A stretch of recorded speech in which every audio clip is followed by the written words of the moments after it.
welcome to a brand new video on my new YouTube channel. If you're wondering what this channel is going to be about, it's going to be coding videos. What I want to cover today is my website, because right now it's more than just a website. It's like a platform, but it's also something that I can deploy anything that I want for the next couple of years.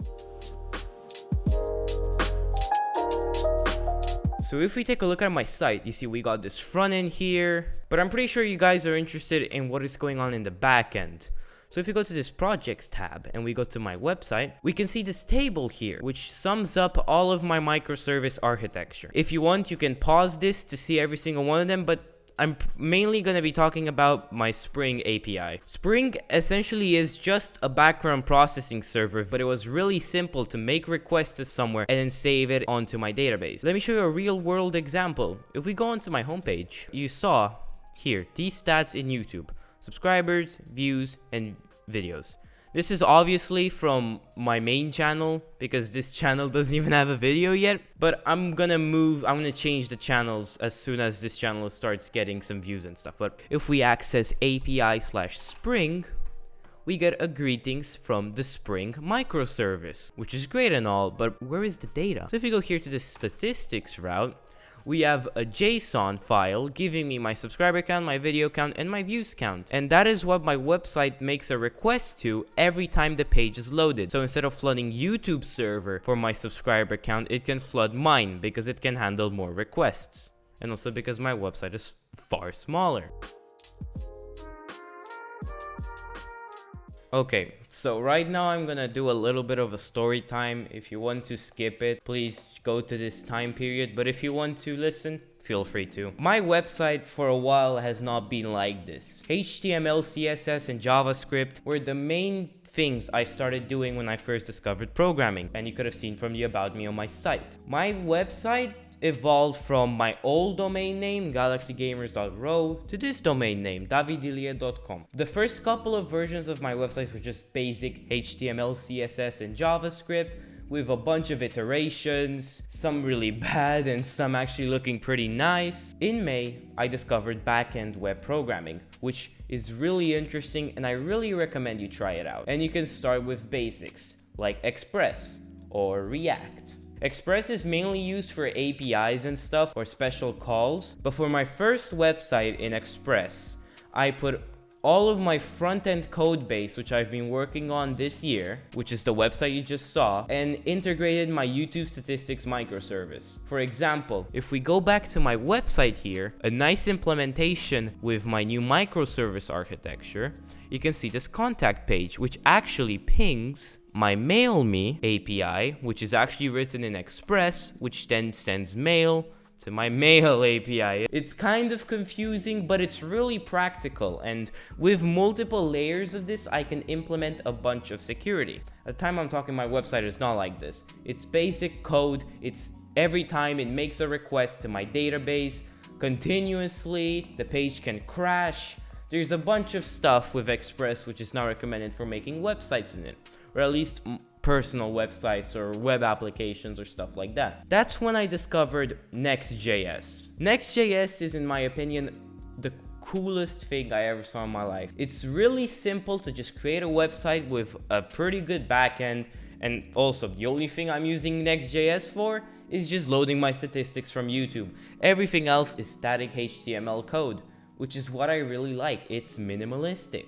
While I've been working on my Express.js website, I've been reading about deployment because I still had no clue where I would deploy my website. Right now, my domain name galaxygamers.ro is hosted on an Amazon AWS EC2 instance, which is pretty nice, but I prefer hosting everything at home. So I was like, can't I host it at home? And that's where security comes in.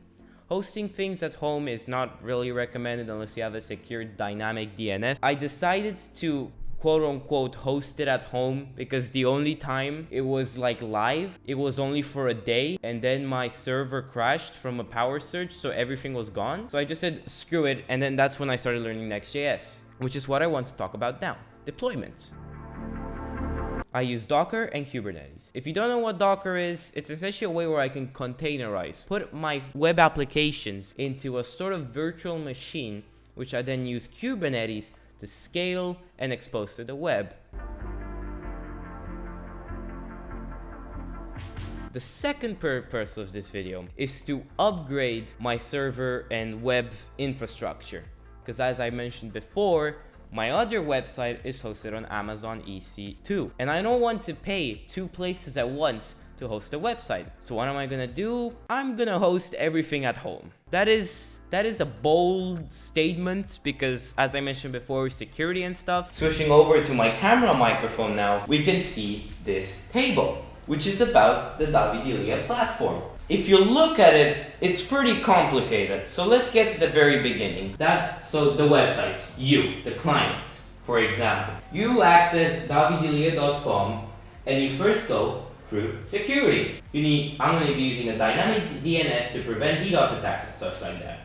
And for the API, JWT authentication, blah. That's boring. And then it's going to go through the ingress controller. And it's going to ask, is it davidilia.com? If it's not, it goes back here. But if it is, it goes to all of these routes. And it's the same thing for here. And you might be asking, I'm going to be using my home server for personal game servers and front end, some back end, and file server? That's not even implemented yet. And DigitalOcean and Amazon Web for game servers instances with this stuff, which I'm going to get into now. In the future, I want to implement a way for people to purchase hardware to host their own game servers on. This is where the domain panel.davidilia.com is going to come in. I'm going to be hosting game servers which are going to be affordable and scalable and also automatic payments. But the biggest problem, multiple public IPv4 addresses. So you may be wondering, how would I give my clients multiple IPv4 addresses if I'm hosting at home with only one IP address, because I'm just an ordinary client? And that's where Amazon Web Services and DigitalOcean comes in, or one of them. They have a load balancer, which, if we take a look here, gives me my own public IP address, which if I use this to my big brain advantage, I can make a script using an API from DigitalOcean, for example, that every time when someone pays, it creates a new Kubernetes cluster with its own load balancer running an instance of a game server backend, which is extremely interesting, but this is all in the future. Also, to make this simpler, I took a picture of this so you can actually see clearly. So we need to talk about the checklist, because this is what this sort of series is going to be about. Have I installed Kubernetes on my server? No. Have I set up ingress? No. Have I moved all the microservices? No. There's so much more, like load balancers, learning how to set everything up from DigitalOcean's automatic system, to me installing everything manually.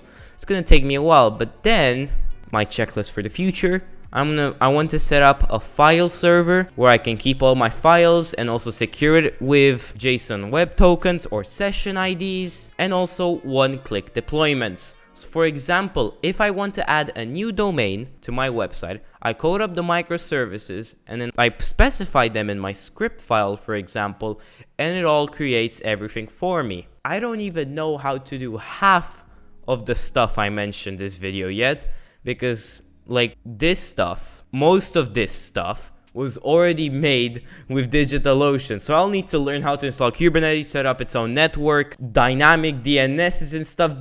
Will you guys enjoy me exploding my mind?